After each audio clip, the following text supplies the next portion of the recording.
Hello everyone, Ishnatal here again.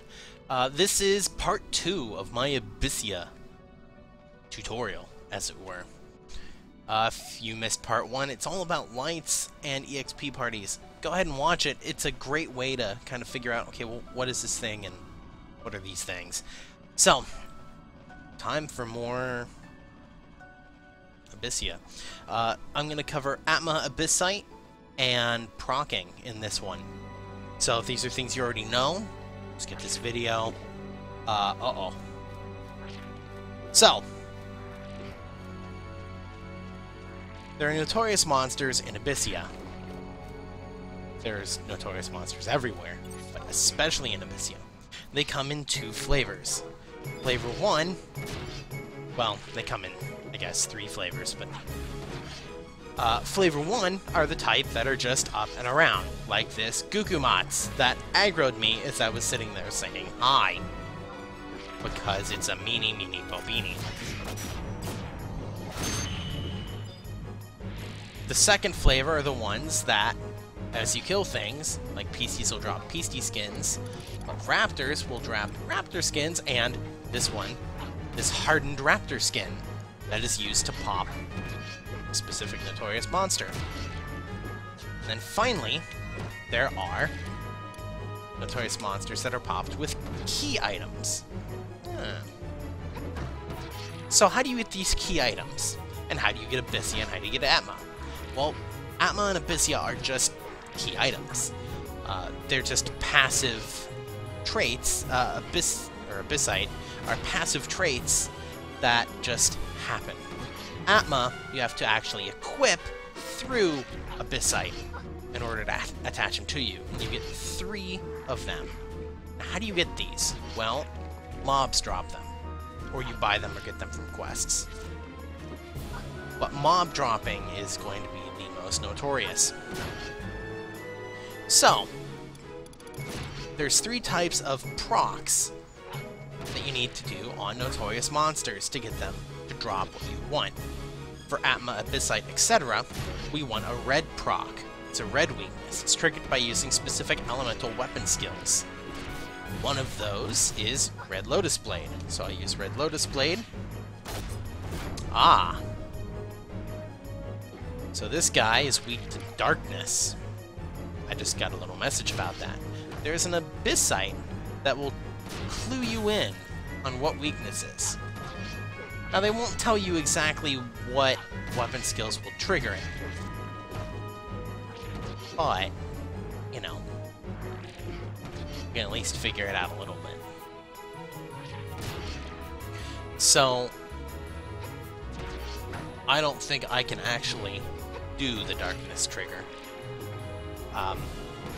As the 3 darkness weapon skills are Energy Drain, Blade A, and Shadow of Death. I don't think I can do Energy Drain. I don't think I have a dagger that my blue mage can use. Yeah, I know. So, However, I can go for the blue weakness. Now, red weaknesses, when they're triggered once, well, with all weaknesses, if they're triggered once, they will work. If you trigger them a second or more time, they will do the opposite. You will very, very likely not get what you're looking for if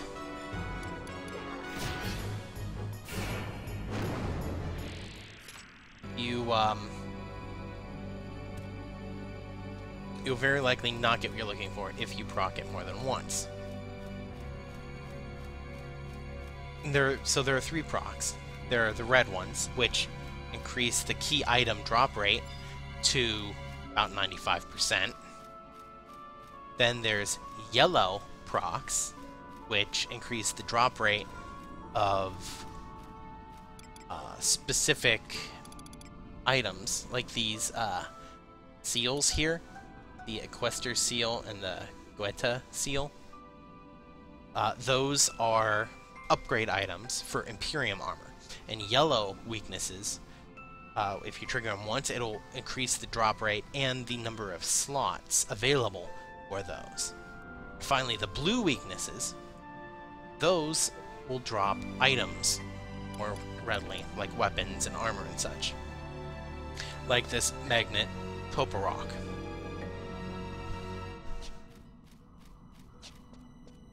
Because the zone is timed, there's not a huge wait for them to come back. That mob will be up and roaming around again in 10 to 15 minutes. So I could go back and try again. If I really wanted to. So over here... there it is the question mark for the raptor. So you can see it tells you what you need. What'll spawn it. So I'm going to use my hardened raptor skin. Spawn that raptor and then flavor 2.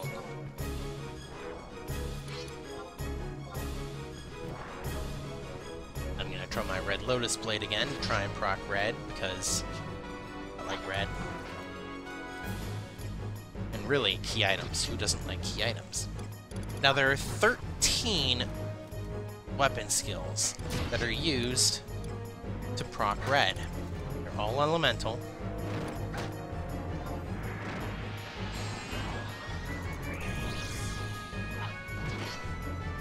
And you can do about 9 of them if you have a ninja. And if you have the right weapons, and you sub warrior, you can do 12 out of the 13 with ninja.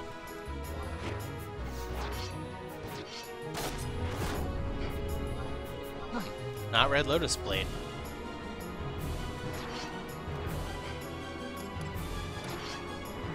But it could also be seraph blade. So the 13 weapon skills are Seraph Strike, Cyclone, Energy Drain, Tachi Jimpu, Tachi Koki, Freeze Bite, Blade A, Raiden Thrust, Shadow of Death, Sunburst, Earth Crusher, Red Lotus Blade, Seraph Blade.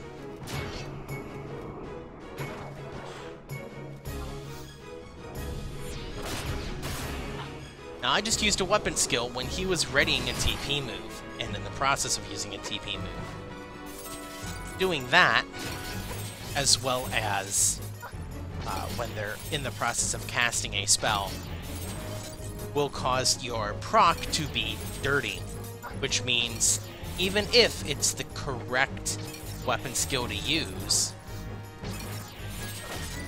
it won't work at all. Another darkness, huh? That's a shame. So, you'll want to make sure, when you're trying to proc, that it will be clean. So I'd want to wait until after he's done using all that, and then I can go ahead and use. Or go ahead and try to proc. So you'll want to try and do it above 25% before the state of the mob is use all your TP now.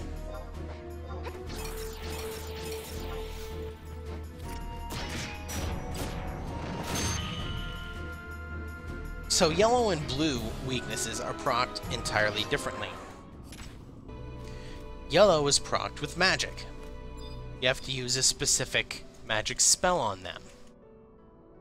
And I'm not going to get into all of them, but needless to say, blue magic isn't part of it. Well, blue magic is part of it. There's a very specific set for it, but if you use any of the Threndies, or any of the ninjutsu ni of the elemental wheel, plus Kuriyami ni, or if you use the tier 3, tier 4 single target elemental spells, the tier 3 Ga spell, the AoE Ga spell, or the ancient magic,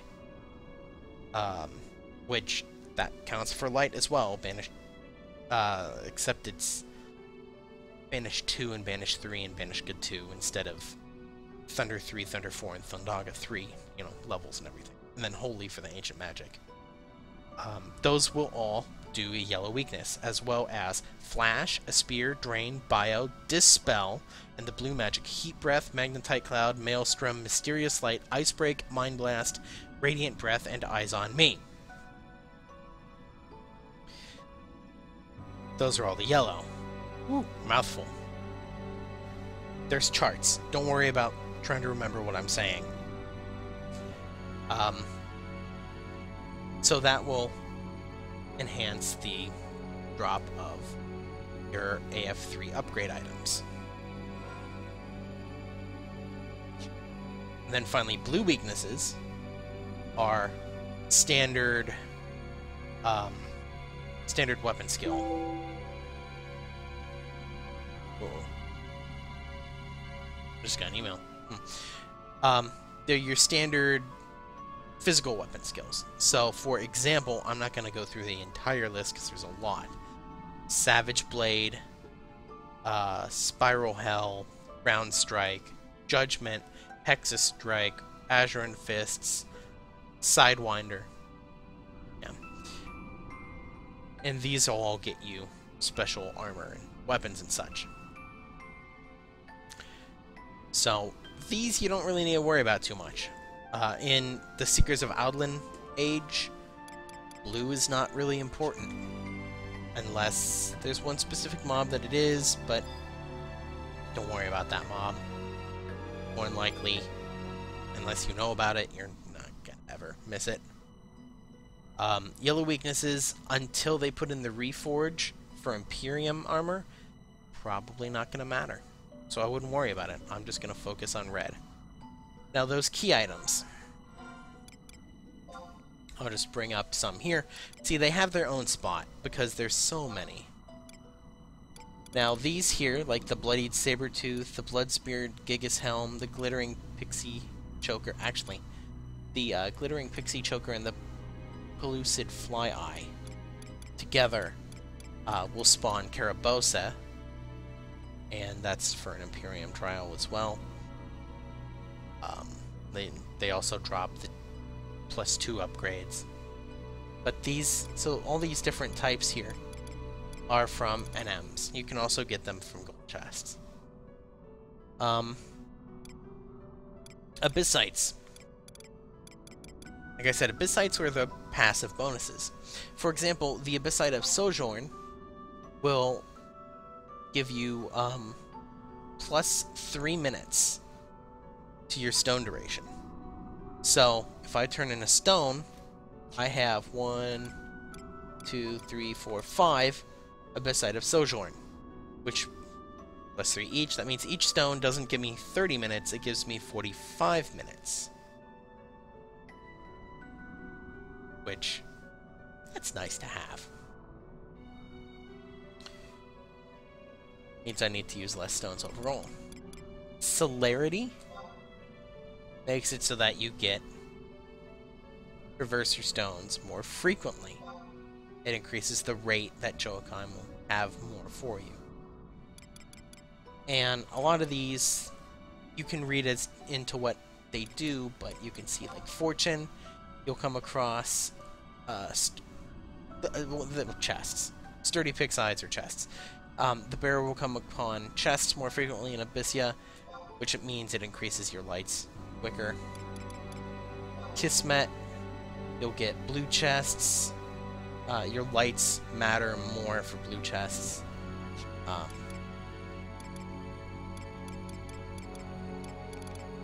But the big ones are going to be Guerdon, Furtherance. Or I'm sorry, Furtherance and Merit, not Guerdon. Guerdon gives you temporary items when you get in. Reaper gives you more Quiver. But Furtherance will increase the potency of the enhancement effects given to you by the Horror Prospector for all of your stats. Merit does the same thing, but with HP and MP. These guys are nice to have. This is why I've got 5 of them, so my HP is a little bit through the roof. You can see there I'm at 3,000 HP. as a Blue Mage 99 wearing pretty shit gear. I mean, I guess it's not too shit, but those skill up things.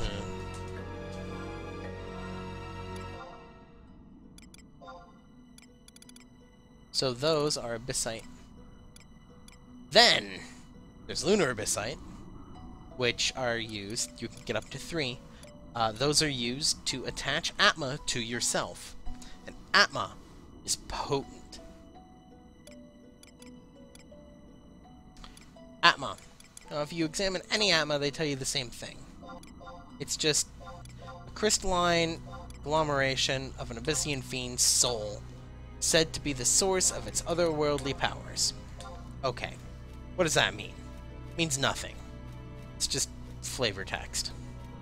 However, if I go down here to the bottom, you can see fabricated from Krur and the distilled memories of your adventures. This crystalline mass pulses with energy. They've added in all the zones, and it's different for each zone. It's each group of 3 can do different things, but all the quests and mobs and whatnot that you do outside of Abyssea can now get you Atma. So if you've done everything else and never touched Abyssea, you can just get Atma. It costs Krur, and you'll want to come and talk to the Atma fabricant,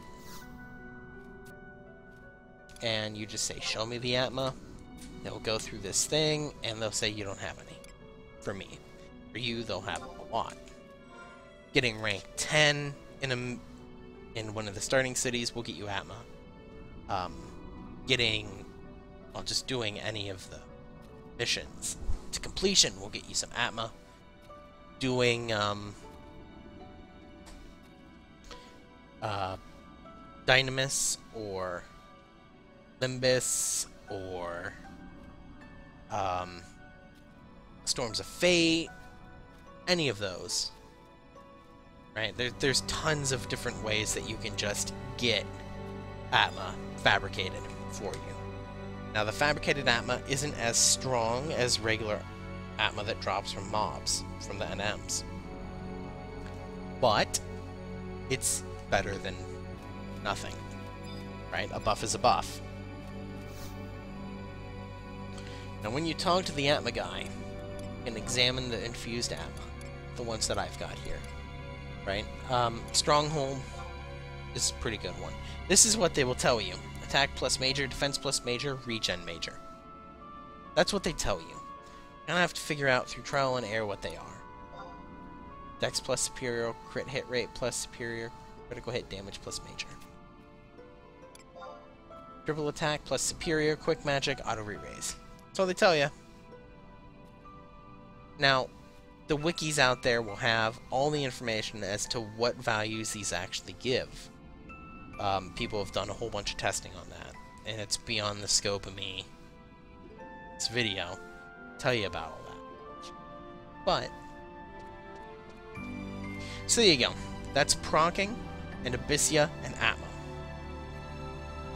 In a nutshell. Go out and get as much Atma as you can. Trust me, it's completely worth it. There's Atma out there for every job, every situation.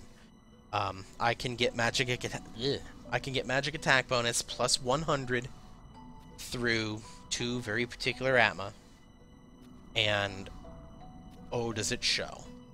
So if you're a black mage, you'll want to go after those. You can get regen, refresh, attack plus, everything. If you can think of it, more than likely there's an Atma out there for it. If you're trying to skill up in Abyssea, Atma is muy importante for that. Especially because you get regen and regain Atmas, and, you know, you do your multi-hit weapon skills, and ta-da, you're done.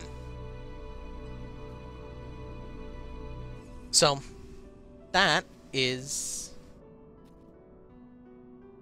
Atma and Abyssite and Procing and key items. There's obviously some more to it. I just did a brief overview. But if you're just getting back into the game and you haven't ever done Abyssea before, real good primer for you. So, thank you all for watching, and see you in Vanadil.